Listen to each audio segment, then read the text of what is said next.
He never thought a blind date could change his life, let alone his daughter's. Yet, as the little girl smiled at the kind waitress who quietly slid a plate of fries toward her before taking her father's order, something inside the single dad shifted. He didn't know her name yet, but he felt it. A quiet warmth. The kind you feel when someone touches your heart without even trying. It was supposed to be just another Sunday evening, another awkward dinner arranged by his business partner who insisted that a man like him shouldn't be alone. Daniel Carter, the young CEO of a thriving tech company, had agreed only because his 6-year-old daughter, Lily, wouldn't stop asking him why all the princesses in her storybooks had moms. He wasn't looking for love. He didn't have time for it. His world revolved around board meetings, deadlines, and the tiny girl whose smile was his reason to keep going. The restaurant buzzed softly with laughter and clinking glasses. Daniel adjusted his tie, checked his watch, and looked down at Lily, who was coloring on the paper placemat with crayons the hostess had given her. He'd told his assistant to make the reservation under a fake name, just in case anyone from the media spotted them. Being a CEO came with its own kind of loneliness. People either feared you or wanted something from you. Across the restaurant, a young waitress moved between tables with tired but gentle grace. Her name was Emma. Her hair was tucked loosely into a bun, and her apron was faded from too many shifts. She'd worked since morning, her feet aching, but her smile never faltered. She noticed the little girl sitting alone with her father, and something in that scene tugged at her heart. Maybe it was because she'd grown up without a dad, or maybe it was because the child reminded her of her younger self, quiet, bright-eyed, and endlessly curious. When she approached their table, Daniel looked up politely. "Good evening. Can I start you off with something to drink?" Before Daniel could answer, Lily looked up with a wide grin. "I'm hungry." Emma chuckled softly. "Well, we can't have that, can we? I'll bring you something quick to nibble on, sweetheart." Daniel opened his mouth to protest. He hadn't even looked at the menu yet, but Emma had already walked off. Minutes later, she returned with a small plate of fries and a chocolate milkshake. She knelt down beside Lily and whispered, "Don't tell anyone I did this before the order, okay? It's our little secret." Lily giggled, her tiny hands grabbing a fry. Daniel blinked, slightly stunned. No one had spoken to his daughter with such warmth since his late wife passed away 3 years ago. Most people treated Lily as an extension of him, something fragile, or worse, something to impress.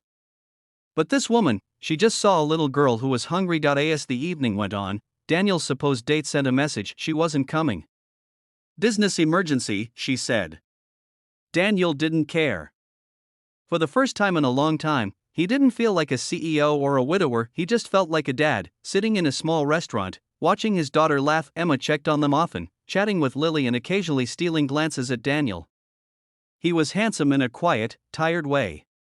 Not the kind of man who flaunted wealth. His suit was simple but expensive, his eyes focused yet gentle. She could tell he carried something heavy, a loss maybe, but the way he looked at his daughter told her everything she needed to know about the kind of man he was. When the bill came, Daniel noticed Emma had only charged half. He frowned. "Excuse me, you forgot to add some items." She smiled shyly. "No mistake. Your little one's meal is on me. She made my day." He hesitated, trying to find words. "That's very kind of you. You didn't have to." Emma shrugged. "Maybe not. But sometimes kindness is what we all need most." For a man who'd spent years surrounded by deals, profits, and polite pretenses, her words hit deeper than he expected. That night, as Daniel carried his sleepy daughter to the car, she mumbled, "Daddy, I like the nice lady. She's like Mommy." He froze. The weight of that sentence pressed hard against his chest. He looked back toward the restaurant window and saw Emma clearing a table, her hair falling loose, smiling faintly. For the first time in years, something fragile but real stirred inside him, hope of the next week. Daniel couldn't shake her from his mind. Every spreadsheet blurred with her image, every meeting faded beneath the memory of that gentle voice. He told himself it was silly. She was a waitress. He was a CEO. 2 different worlds. Yet Lily wouldn't stop talking about Miss Emma either. So, he did something he hadn't done in years. He returned to the restaurant.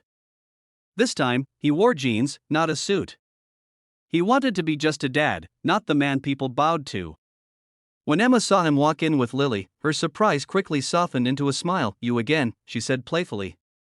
"Did someone forget their fries?" Lily giggled. "Daddy said we can eat with you today." Daniel's face reddened slightly. "Only if you're not too busy," he said. Emma hesitated. Her manager was watching.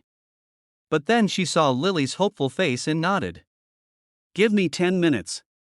That 10 minutes turned into an hour. Then 2. They talked, really talked. About life, about loss, about dreams they'd buried beneath responsibility. Emma confessed she'd given up college to care for her younger brother after their parents died. Daniel admitted he'd stopped believing he could feel anything beyond duty and grief. The connection between them was unspoken but undeniable. Not fiery or dramatic, just pure, quiet understanding. Lily fell asleep in the booth beside them, her tiny hand resting on Emma's arm. Daniel's gaze softened.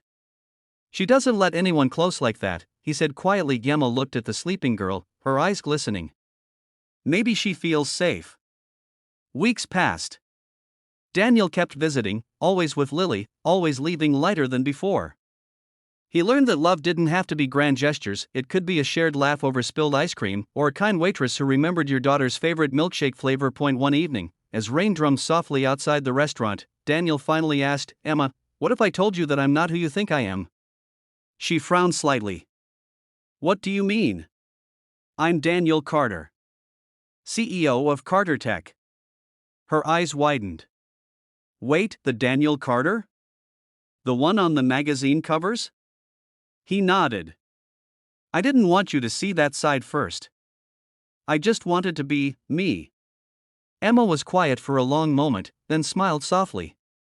"I don't care what you own, Daniel. I care about who you are when you're sitting here, when you're helping Lily with her crayons or pretending not to like extra whipped cream." He laughed, relief flooding his chest. In that moment, everything felt simple again. Months later, the same restaurant hosted a private dinner, candles, soft music, and laughter echoing through the space. Daniel stood, holding Lily's hand as she beamed at Emma across the table. "Daddy says families are built by hearts, not blood," Lily said proudly. Emma knelt down, tears glimmering. "That's the smartest thing I've ever heard." Daniel smiled, his voice low but certain. "You fed my daughter before you even knew her name, and somehow, you fed a part of me I thought was gone forever."